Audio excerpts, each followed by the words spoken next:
Hello, everyone. How is everyone doing?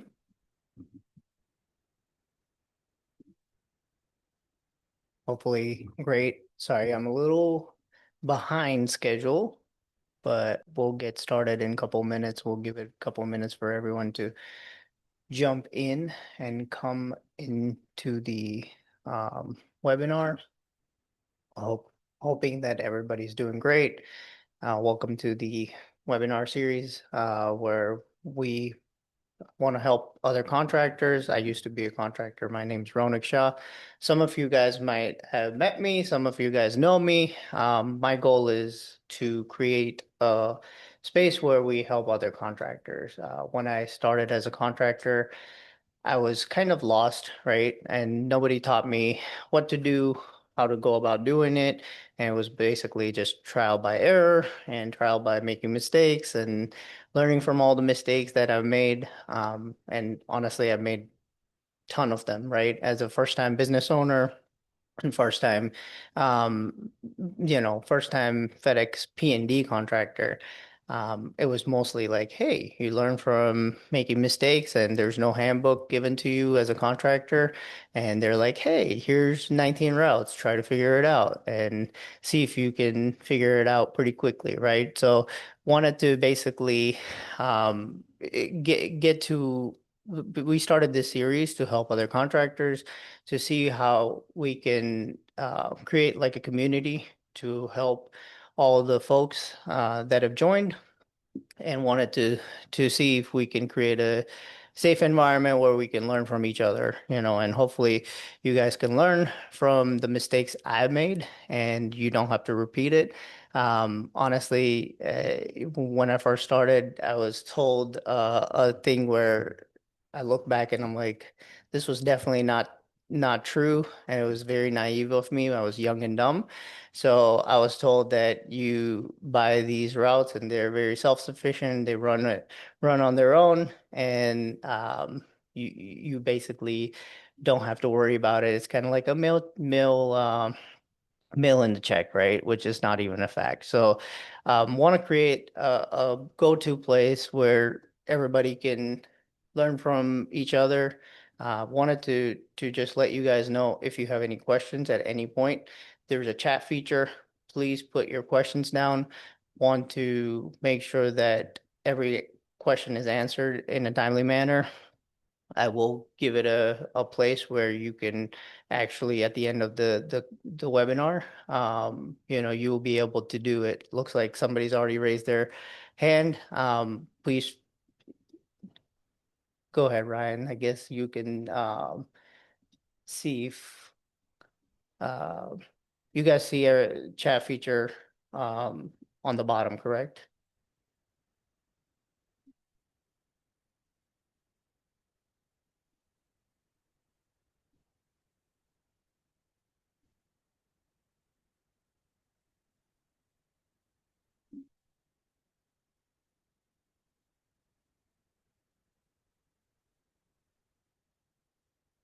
So, with that said, I wanted to share this quick presentation that I've created, and looks like a couple of people are raising their uh, you know, yeah. So Ryan couldn't find the Q&A section. He was able to find it. So some of you guys know me. My name is Ronak Shah. Looks like a lot of folks are coming in now, so we'll get started. Little quick presentation about who we are and who I am. I am an ex-FedEx contractor. I had 19 routes out of Austell, Georgia, out of Terminal 311. So when I started, like I was telling you guys, when I started as a contractor, I heard from a lot of brokers saying, "Oh yeah, these are easy businesses. You have very solid revenue that is there, and FedEx pays you on time every Friday, no matter what." Certain part of the thing that was told to me was true, right? FedEx does pay you every Friday. You don't have to worry about it. You don't have to mark it. You don't have to do a lot of the things that as a business owner currently I have to do, right? Like manage like cash flow, all those things are necessary as a business owner. So when I was a contractor out of Austell, Georgia, I was sold these routes that were self-sufficient and easy to run and it would da da da, right? So long story short, I made the mistake of buying too big, made the mistake of buying too far, and made the mistake of thinking that it would be easy to be a business owner. So just a little bit of background.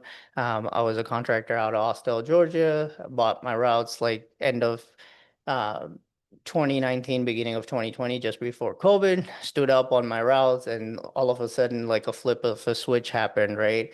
COVID happened, and those 19 routes became 35 routes overnight. Some of you guys who've been a P&D contractor for a while, you know how stressful those times were, right? So went from 19 routes to 35 routes. In between that, I got LOAs, learned from making all the mistakes. So I used to live in Warner Robins, Georgia, which is about an hour and a half to 2 hours away, depending on traffic. Um, Below Austell. So I used to drive in the morning. We used to wake up 4:30 in the morning, drove to the terminal, help drivers load up and dispatch out.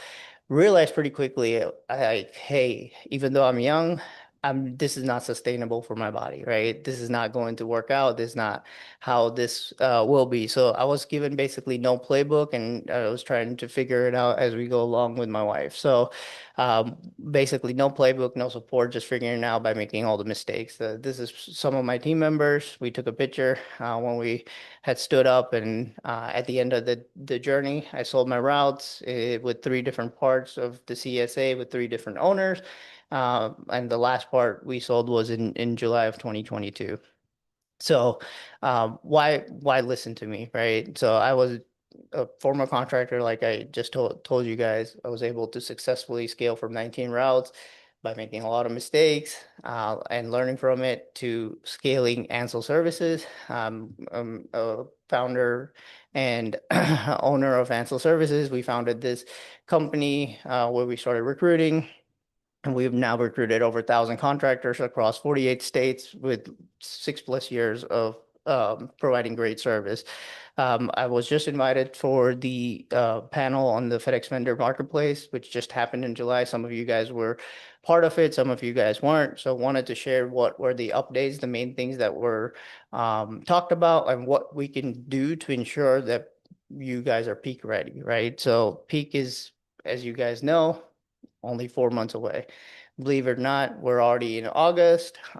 Peak starts first day of Black Friday.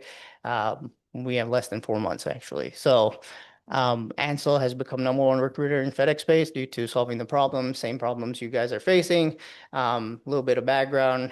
I had utilized a couple of recruiting firms and they were just not giving me the folks that I needed, right? So the people I needed.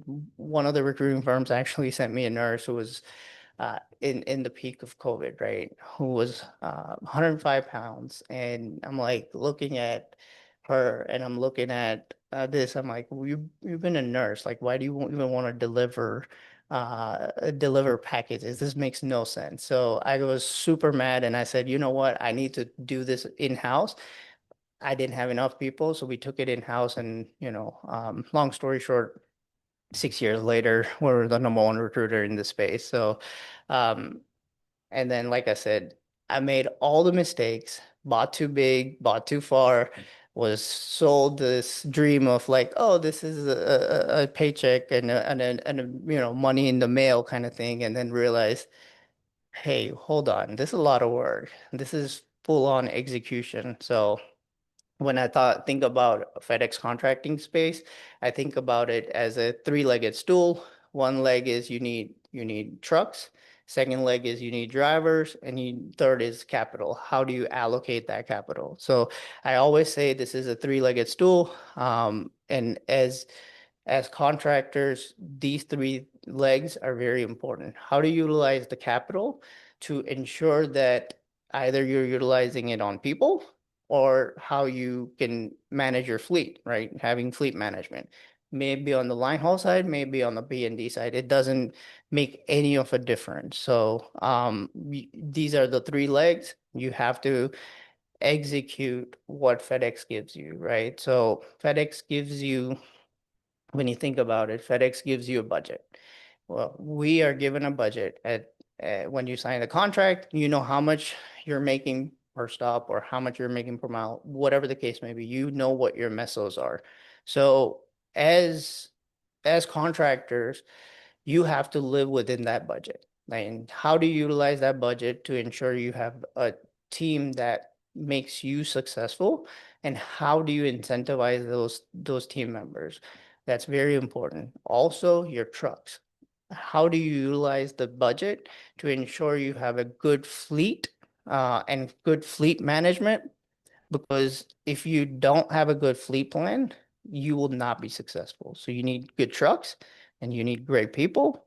And those two things, as long as those two things are in order, you'll be successful. So let me talk about what was covered from First Advantage side on the call. Basically, two things you need to know before August 3rd. A lot of you guys would have already got an email. If you have gotten the email but not seen it, like, I get thousands of emails. I don't get to see every one of them. So here's the 2 points that First Advantage, this you need to know before August 3rd. Update your account. So what does that mean? Well, now First Advantage is doing multi-factor authentication. And they're basically saying that, you know, how you used to have 042443 number, that goes away. Everything is going to be done by email. So either have your like email address and make sure that it's the correct email because you will get a one-time passcode, like a multi-factor authentication passcode. So you need to have your email verified. Make sure it's the correct email. Make sure it's your phone number in your FADB user settings. So go under your admin settings, make sure it's done. You need to do that before August 3rd hits. So we got what, couple days, 3 days, 4 days left before that happens. So let's make sure all of you guys do that. That was one of the things you should have like seen it on the First Advantage side. Second is test your login. I'm pretty sure everybody knows how to log in, but here's the website, enterprise.fadv.com. Make sure you do it with your email address that's registered, and it will send you a one-time passcode. Make sure you put it. FYI, there are a few people who are utilizing our services. If you are, your account manager, your account executive will send you new forms to send to First Advantage. So please make sure to get this sent to them August 1st by end of day. So couple other things. I sat on the panelist as one of the recruiting firms. That's there for a reason, right? So we've been recruiting for FedEx contractors for over 6 years now, and I used to be one. And what we realized is for us to be successful, we need to work together, and a lot of things we need to do together. So hopefully, these are certain things we share as we go along, and as we continue to do these webinars, I'll keep providing updates and things that will help other contractors. Another thing First Advantage talked about. So there were a couple of people from First Advantage that was on the panel. Couple things they talked about. One thing what we've noticed as we're recruiting so many for so many contractors is employment verification. Some of you guys already know about this, but a couple months ago, First Advantage basically said we will no longer verify candidates' employment if they didn't have any driving experience. So let's say a candidate had 5 employment records before. First Advantage used to verify all of them. Now they're only verifying folks, meaning let's say if there's 5 employment they've put down, a candidate has put down, they're only saying out of the 5, which one has driving duties checked. If none of them are checked, they will not verify the employment and they will not pass the background. Before they were able to pass, and DHI used to be waived, right? So now it's not the case.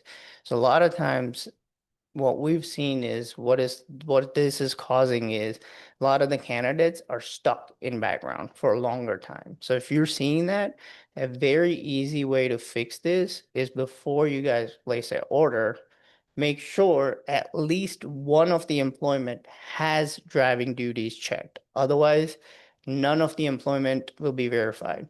If for some reason you place the order and then notice that this was the case, you will then have to basically get them to re-upload the documents to get that verification done. Then and only then a candidate will pass the background.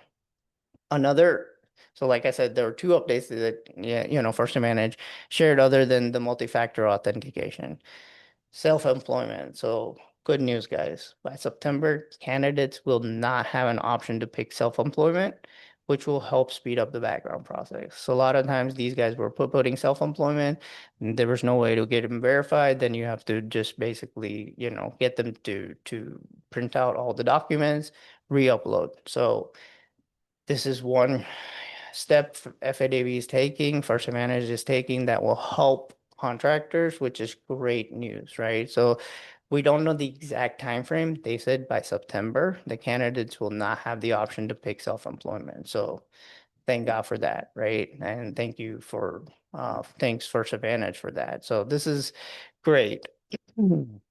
These are the two main things that was covered by First Advantage. There were a couple of folks from the rental department, right? And they were saying rent early. What people don't understand is like as owners, we have to keep track of our P&L. So we can't start renting trucks, um, 4 months, 5 months before peak is here. So what are some of the things we can do? Um, what are some of the things we can ensure that we don't have to rent so many trucks? So this is mostly for P&D side. Mm. And this is a framework that helped me as a contractor. So I'm not sure how many of you guys know about AVP. AVP is the alternate vehicle program. So when I was a contractor running 35 routes out of Austell, Georgia, I used to look at, hey, what are my unfortunately, I was out of 311. That was a tough terminal. And fortunately, I had a 7-day operation, or unfortunately, I had 7-day operation. I was being sarcastic. So I had 7-day operation, and when I had 7-day operation, Sunday is a loser for most of us, right? So how did I make Sunday a profitable endeavor? I utilize a lot of AVPs, which kind of led me to utilizing even more AVPs, the alternate vehicle program folks, during peak. So, like I was telling you guys, the rental guys, there were a couple of them on the panel, and they're like, "Hey, just rent early. Just, start renting early," because one of our, one of the folks, Ed had asked, like, "Hey, I had reserved, basically trucks, and my reservation was null and voided because somebody else grabbed it. Like a lot of times the Amazons of the world grab them, UPSs of the world grab them before we can get to it. So how do we make sure that we don't break our P&L? This is a very important framework that has worked for me when I was a contractor. At once I had during peak of 2020, I want to say I had close to 25 AVP drivers. So, um, 2020 and 2021, those are the 2 years that I had utilized the most number of AVP drivers. To figure out if you can utilize AVP, which is the alternate vehicle program. If you have questions about it, we literally have a form that we've created. I would be more than happy to share that with you guys if you're recruiting on your own. So to figure out if you can utilize AVP is one or few of the routes. First step is to make sure you're paying attention to your routing. Like, make sure you're looking at it on a nightly basis. How many of your routes have a lot of smalls? Like, is it per section? Like, what are you looking at? What SIDs are showing up as a lot of smalls, right? See if you're having a lot of smalls in a particular route. If you are having a lot of smalls in a particular route, that should be like a light bulb moment for you, right? Hey, this is the framework. you can create like a separate AVP route for during peak times, right? So like what can you do to create separate routing? You can go into, on DRO. At that time it was DRO, now it's FRO. And you can play in sandbox mode, and see if you can create like a separate route. You can get creative when it comes to AVP. AVP, why is it great? I love AVP because you don't have to rent trucks. You don't have to add technically routes. And you don't have to worry about maintenance. You don't have to worry about breakdowns. You don't have to worry about your own fuel. Everything is handled. The only thing we have to worry about is renting scanners, right? How can you make sure you're training them properly? How can you make sure they're scanning, they're taking pictures, and so on and so forth? So I loved AVPs at that time. Luckily, we did not have to take pictures when I was a contractor. Now you do. But like I said, you have to make sure two things you have to do to be successful on the AVP side is making sure you're training them properly on the scanner aspect, and you have to rent the scanner, right? So um, it solves a lot of things. You don't have to rent trucks, like I said, so which will help you reduce your cost, which is the end goal, right? Like I told you guys, we're given a P&L, right? This is how much you're gonna make. 9 out of 10 times engineering's not right, but it's pretty damn close. So if it's close, we know, okay, this is how much we're gonna make at the end of the year. We gotta live within the means or within the budget. So think of it this way: what can you do to reduce your expenses, and how can you increase your profitability? This is one of the frameworks that can be utilized, that can be taken away, that will make you successful during peak time. So, another thing, when I was a panelist, the people were asking, what are some of the great like recruiting strategies? What are some of the things that can be utilized that will help you in the long run?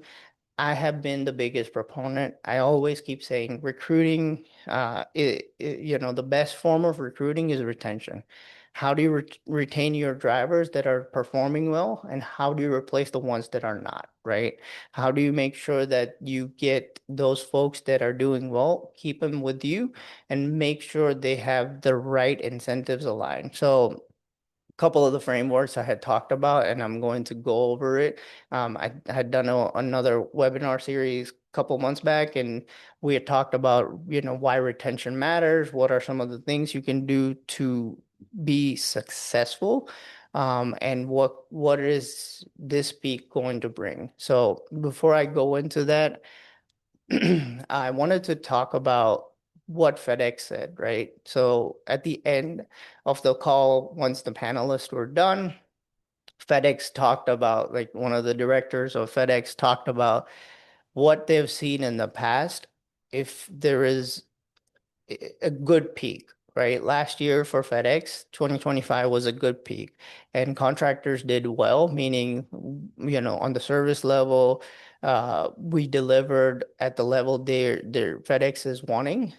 What they've seen is next peak is even worse, meaning like on the volume side, good in the sense that you have volume, bad in the sense that you have to be prepared for it. So it's very important to know going into it, you're talking to your folks, your managers, to see what kind of runs, if you're in line haul, what kind of runs you're going to be getting, and then on the P&D side, what kind of numbers you're looking at, because it's going to be more than what it was in 2025, because FedEx performed well and the contractors performed well for FedEx, right? So it's very important with all the changes that is happening in the network with FedEx 2.0, with consolidation, with getting all this volume, we're going to see higher number of volume. So be very cognizant of that.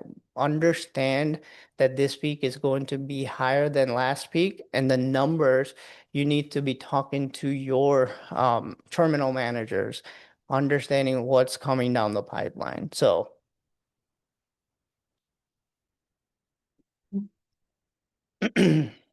So before I go into it, like I guess there are a few questions that are coming in. We can go over it real quick, and I can also get some water at that time. Are there any special approaches in recruiting for AVP drivers? Ed is asking, right? So um, okay. So there are special approaches in recruiting for AVP. And if you need, we can talk offline, and I can go over, okay, what are some of the things, right? So first and foremost, for other attendees, I'll tell you this much, is AVP, you need to know your how much you're getting paid per stop for yourself, right? So it's very easy for you to figure that out. On the P&D side, it's super simple. Look at that approach. Look at what your getting paid per stop, and then we can backtrack and create an ad based on what you're getting paid, what your specific approach is, how many ABP drivers you're looking to hire, what days you're looking to hire. So there's a lot of things that go into planning of that. First is understanding what kind of routes you have, understanding basically what you're getting paid, and then backtracking and figuring out, okay, these are certain things that needs to be done. See, these are certain um uh, variables that we need to keep in mind, and these are the days you're trying to cover. So good question, Ed. So yeah, basically knowing that is the case. So um any other questions, feel free on the Q&A side to put it on there. The chat feature is not working, seems like. So let me see if I can. Oh, well, now it should be working. I tried to turn it on. For some reason, it was off. So you can either do it under chats, or you can do it under Q&A, under more. So. Good question. Most candidates sound good over the phone, but they must, Ed's asked again. So most candidates sound good over the phone, but much different when they start. Do you have a questionnaire that is effective, or any other practices to better qualify the candidates and only choose the best candidates? So best way to do this, Ed, how do you pick the best of the best, is to bring him in and do a ride along, right? With one of the best of your drivers who's very good at assessing these folks, right? So before you even start training them and doing all these things, put them with your best driver who does the most amount and is very good at his job or her job, and make sure that they're vetting them properly. So ensuring that you're making them aware of the good, bad, and the ugly about the job, right? Um is there a best way to do it? I think in my view, that's the best way I've seen. Put them out, see how they perform, put them on a hard route to understand like what it is, and how to go about doing it. So, all right, perfect. We'll get back into it. So, like I was telling you guys, why retention matters, and retention is the best form of recruiting. So, the real cost is pretty obvious. You're spending money either doing it on your own with your time you're taking to fill, or posting ads on job boards, or hiring folks like us who does recruiting, right? So you're spending $100 to $300 on the ad per hire on job platforms. That's what we've seen over the years. That's what it's been. It takes 1 to 4 weeks on the P&D side, and it's even longer on the line haul side. And line haul is just getting worse and worse as we go along for several reasons. I can go into the reason why it's getting tougher to hire for line haul on the time when we talk about line haul, right? So it takes 1 to 4 weeks to fill, 2 to 4 weeks to onboard, train, get all the paperwork, and then basically all said and done, you've lost 4 to 8 weeks of lost productivity.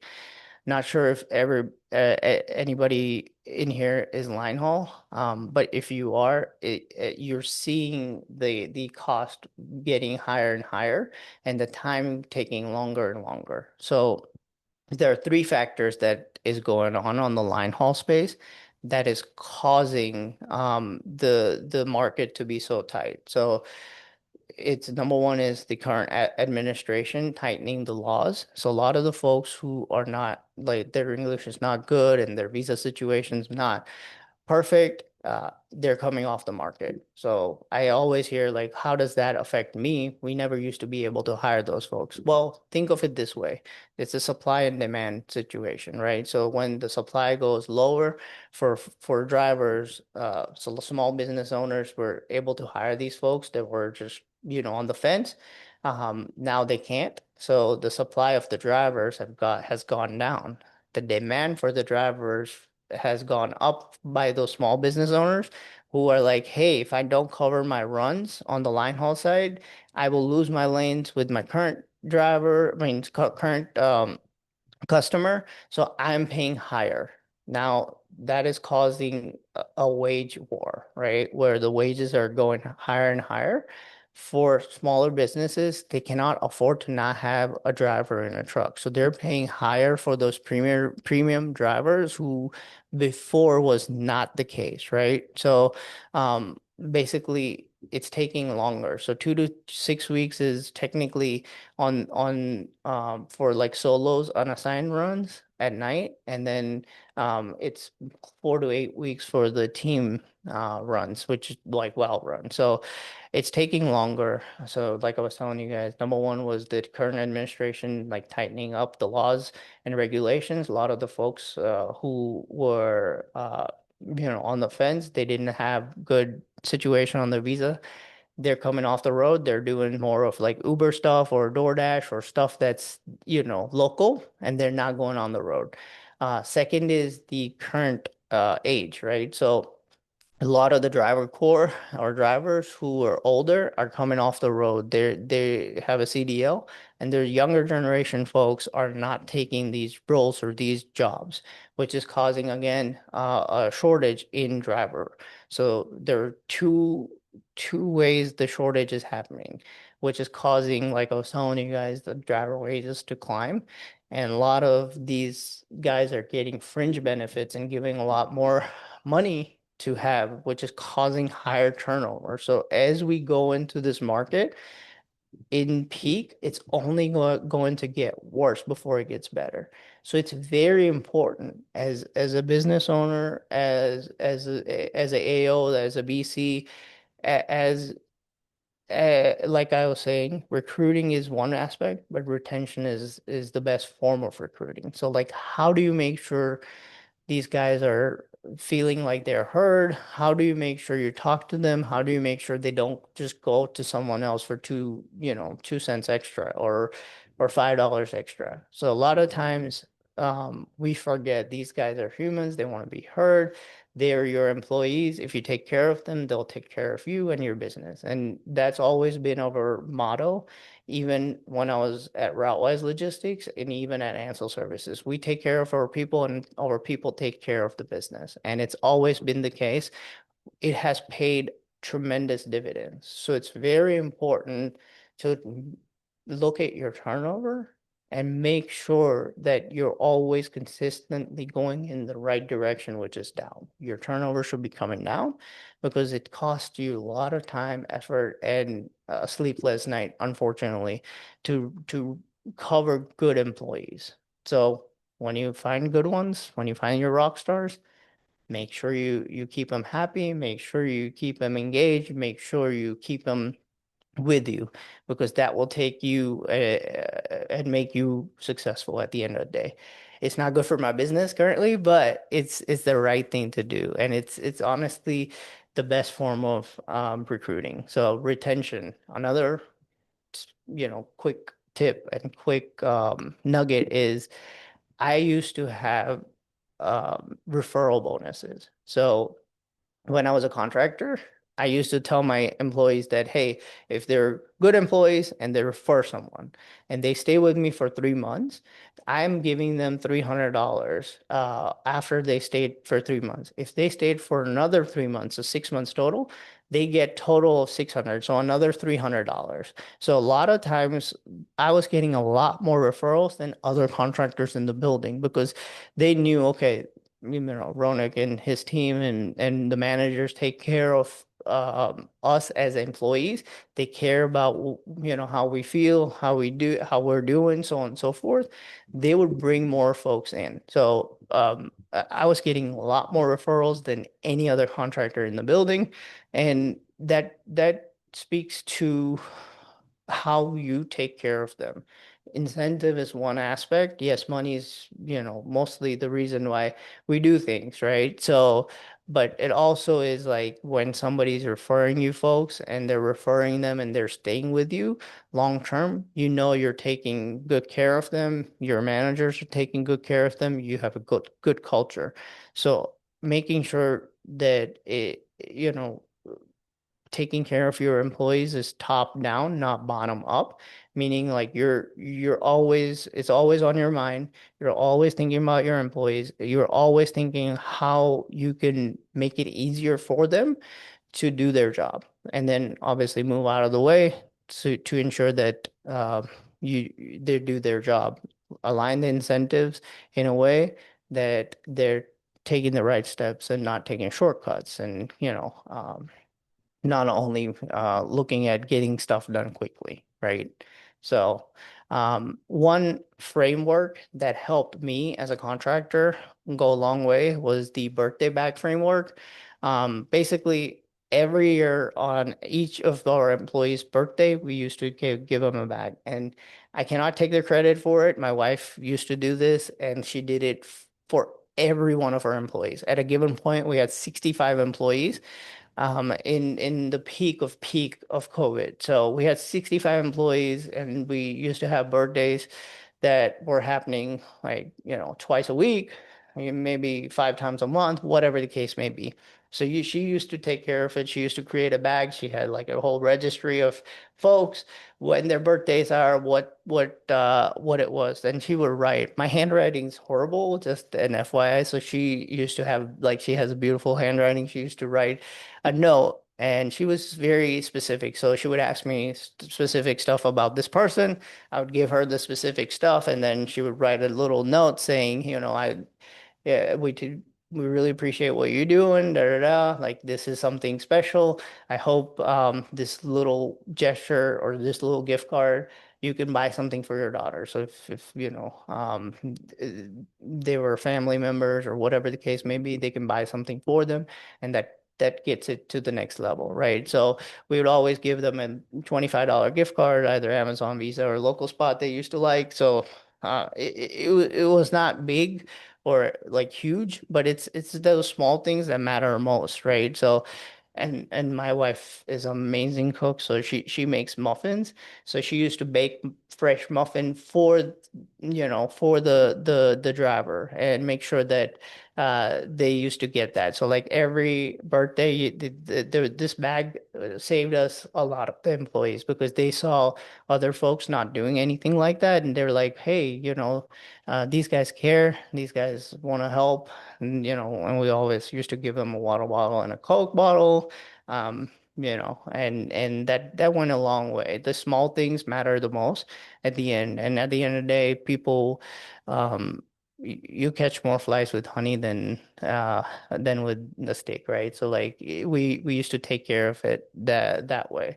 Um, the three-tier recognition framework, what we used to do, and these are certain frameworks that has worked in our business, and we're just sharing it. I'm not sharing all of them. These are only few that we're sharing. So there are 3 tiers is like what we used to do daily, what we used to do weekly, then how we used to do monthly, and then annual or milestones. It's pretty self-explanatory. Weekly, all hands shout out. So every week on a Wednesday, we used to have a weekly meeting. Well, and in the weekly meeting, What we talked about was very like to the point, important stuff. Hey, did we have any accidents or incidents previous week? Okay, if we did, what happened? Was it preventable or non-preventable? Can we learn from that? Then we talked about having milestones at those meetings and making sure, if somebody had spent a year with the company or 2 years or 3 years with the company. These are things we talked about, right? And recognize. So we used to recognize good and also bad.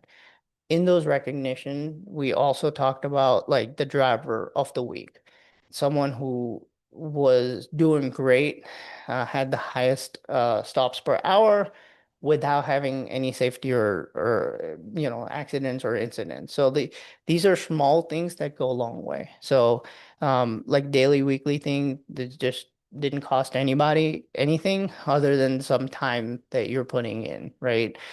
Weekly all hands shout out, stops per hour per winner, like every week. Good thing is it resets every week. So every week, a new driver has the ability to earn that. And then something simple, text or a call from your BC or you saying, great week, keep up the good work, goes a long way for a driver. So you can even do it in a group chat. You can do it like, we used to have a whiteboard in our, like for our meeting, and we used to write like, hey, this is the leader, like who won last week, who's the leader, why we're like, how close was the second person, so on and so forth. So monthly, like I was telling you, driver of the month certificate goes a long way. It's super simple. You can just do it on a printer. It doesn't take much, and you can take like frame it and give it frames like $2 to $3, right? Or $5 in Michael's, whatever the case may be. So, you can give that monthly certificate to drivers who won, right? So. Then $25 gift card, like I said, handwritten note. You can also do photo on like Facebook groups or whatever the case may be for your company if you have it. I used to have it. I eventually like obviously don't have it anymore because I sold my route. So these are certain things you can do, milestones and annual milestones you can talk about, so on and so forth. You can give the birthday bag framework you can use. These are great frameworks to ensure that your employees stay with you. And not only that, they refer you more folks, right? So um, when it comes to recruiting, the cheapest way to recruit is to have your folks, your driver core, bring more folks in. That's the cheapest way to do it. Like not hiring us, not hiring any recruiting firm. Like the cheapest way is go and ask your employees, give them the right incentives, take care of them. They'll bring in more folks. Over last even in Ansile Services, over last 12 hires, out of 12 hires, 8 of them have been referrals. So it kind of speaks volumes and it also reduces our costs, right? So we love referrals because then the employees who are doing the work can talk about the good, bad, and the ugly. You don't have to. I highly recommend doing that, but those are the certain things that they're going to do for you. And if a referral is coming from a good employee, they're only going to refer because they care about the business, they care about you, they know you care about them. So those things go a long way. Another thing like we used to do, these are certain metrics that we utilize in our business. You can have your own metrics, right? This is just what um what we used, but this is not something you have to use. So I liked stop per hour. That's my number one pick. As long as they have zero incidents or accident. Like going in someone's driveway and driving on a grass is an incident in my view. Even though if it's, you know, uh, if it gets reported or not, in those sense, like, hey, these are certain things that matter. So make sure that is number one priority, safety, right? Zero incidents per week. It protects your insurance, protects your business, protects your driver. These are certain things that are easy to track, and then drivers see that, hey, you care about safety. Safety is always on your mind. Safety should be always on their mind. So, stops per hour, as long as you pair it with safety.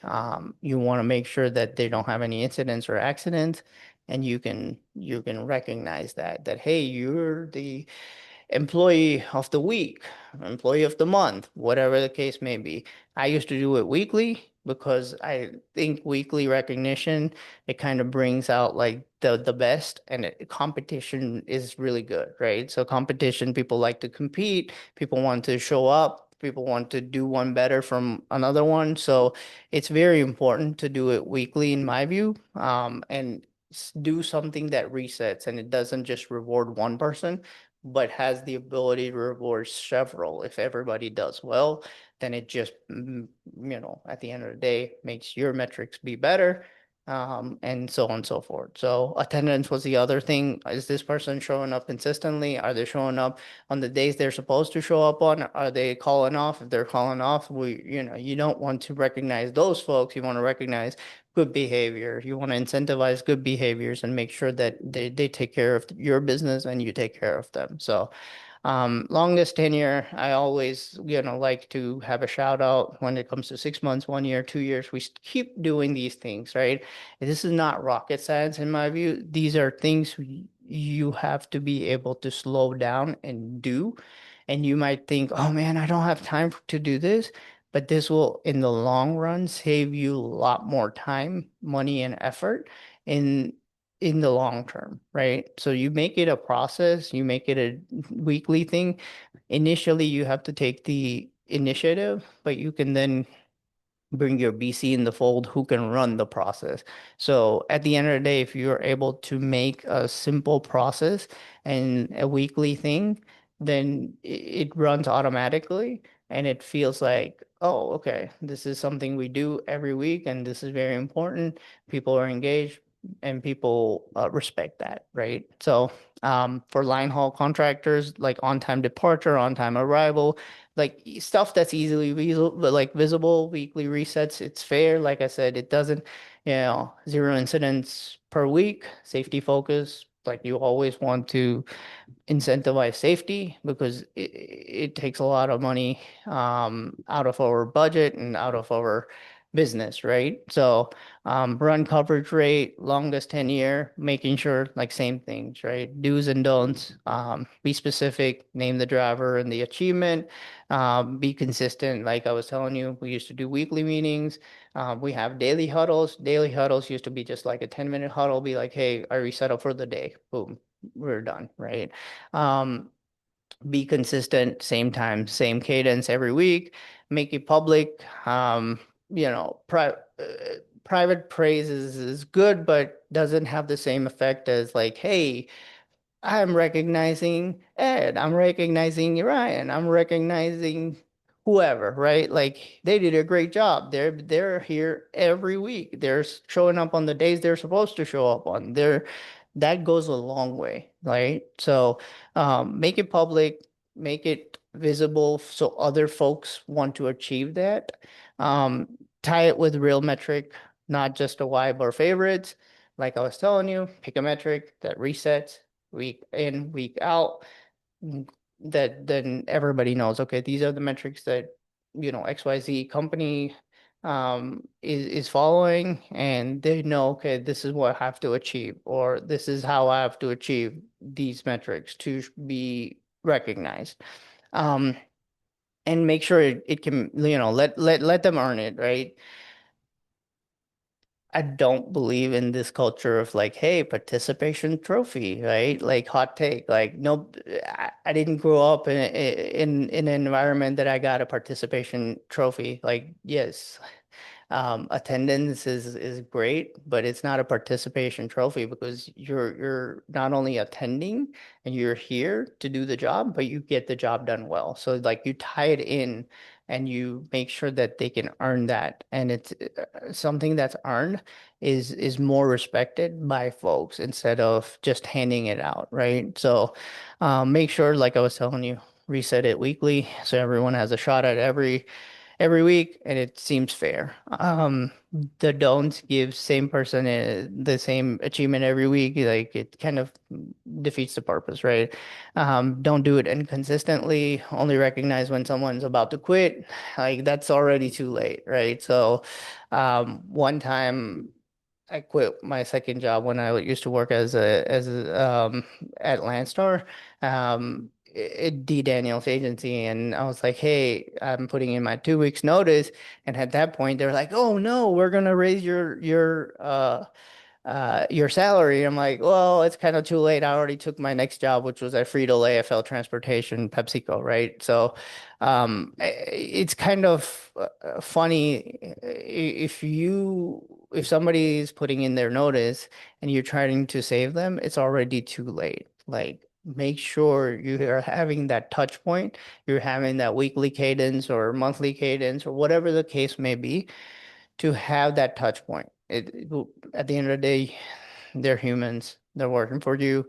You want to make sure you take care of them as long as they're taking care of the business, right? And 9 out of 10 times you take care of them, they'll take care of the business. So, um, don't make it a popularity contest. It should be data driven. Like, did this person show up on the day suppose Marvin showed up on the days he was supposed to show up on? Did he do his job safely? Yes. And did he have the most amount of stops per hour? If answer is yes to all three, then he wins, right? Whatever the case may be. So don't forget the newer driver milestones are very important part of the culture. This is the same thing, right? Having a weekly calendar, monthly calendar costs what it costs, right? So basically every month, driver of the month, metrics based, you can do a $25 gift card. Again, these are all suggestions.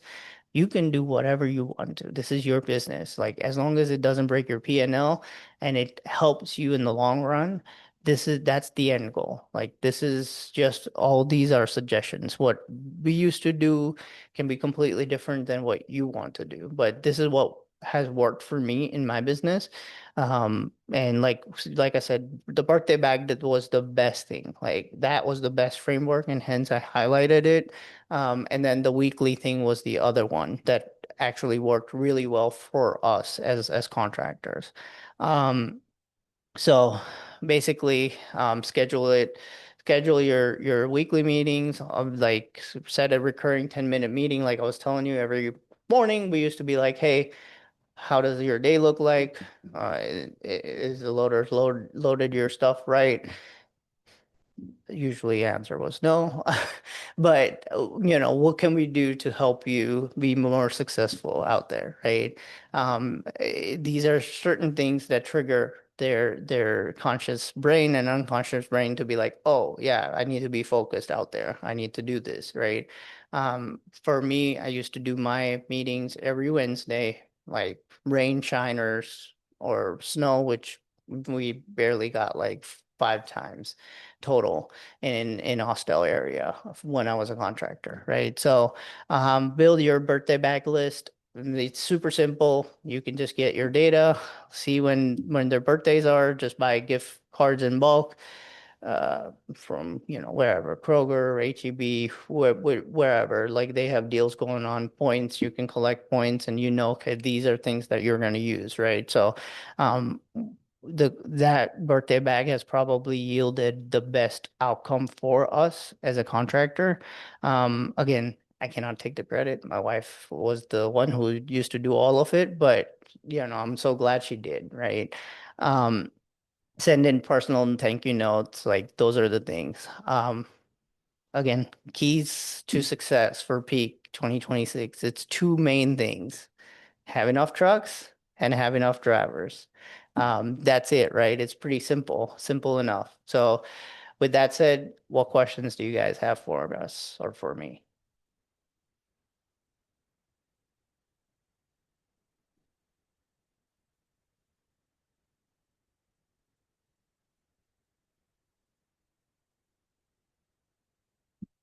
And I opened up the chat feature. If you guys have any Q&A, you can put them in there, or you can put them in under the Q&A section.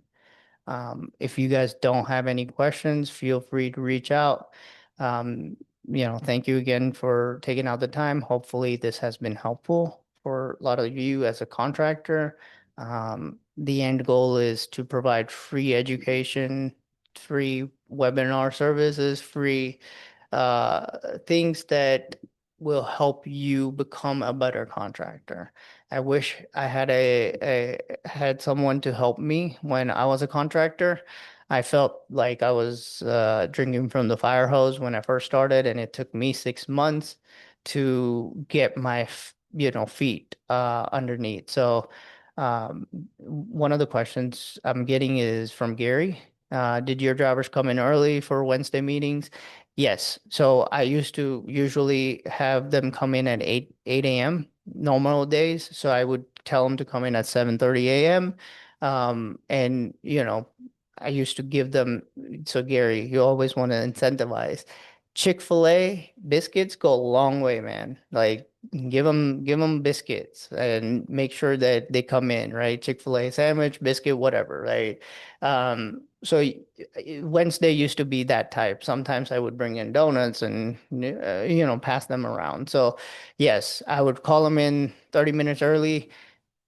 As you know, you call them in 7:30, they'll show up and you're gonna waltz in at 7:45. So we used to keep the meeting at 15 to 30 minutes at max. 30 minutes is when something has happened, there's a safety incident, there's a safety thing we need to talk about. Otherwise, it was all about like, hey, thank you. Here's the message of the week. Here's what we're seeing. Here's the people we want to recognize. Here's the winner of this week, and then go on, right? So every week, as you consistently do it, the meeting should get smaller and smaller and shorter, but you want to incentivize by bringing them biscuits and whatever the case may be, Chick-fil-A sandwiches, whatever, right? Something to ensure that they show up. So good question, Gary. Yes, we used to. Um, all right. Well, any other questions, feel free to put them in here. Anonymous attendees saying, I will be a new contractor. I know you constantly want to be recruiting, but what's the secret sauce when you're already staffed? How do you keep these folks on the bench? Well, as you just said initially, right? There is no secret sauce. You consistently want to have an ad out there. You consistently want to have people going through First Advantage. So, unfortunately, like if you're well staffed, that's a great thing. Knock on wood, that you're well staffed. But you always want to be prepared. And the way you're prepared is not sure if you're a P&D contractor or a line haul. So like I was telling you, the timeline, if you are a P&D contractor, it takes a couple of weeks to build up a pipeline, right? So you want to be always making sure that you have folks that are in pipeline that are going through First Advantage. So basically that's the only way. Just having people go through First Advantage, going through getting like a small budget ad on Indeed or your local job boards, depending on if you're a line haul or a P&D. On line haul side, the timeline's getting old.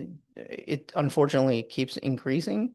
It's going from um, you know 3 to 4 weeks on the line haul solo side to actually going to 4 to 6 weeks. And then for teams, it's even longer.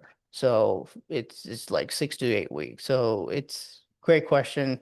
If you are a new contractor, welcome to the madness and get ready. You make sure that you have enough people and you have good trucks. Take care of your people. Make sure you're utilizing the capital in the right order.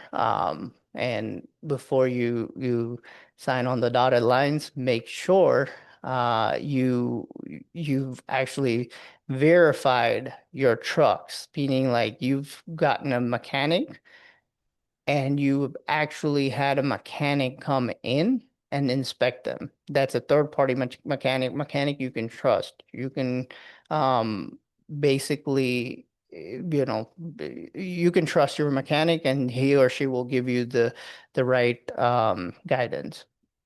Ed is asking if we have road test ready candidates, but we don't need to hire immediately, do you suggest calling the candidates even before we are hiring? Yes, Ed. I definitely, like I said, Boy Scout motto, always be prepared. Not that I was a Boy Scout, but you always want to be prepared. Bring them in, take them on a ride along, show them the worst route with your best driver who does the most amount of stops.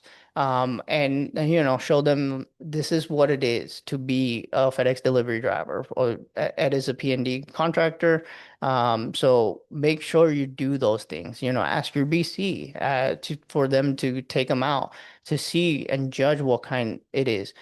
You never know when somebody gets pulled in for a random drug test or gets in an accident or an incident, God forbid, and you're now short, right?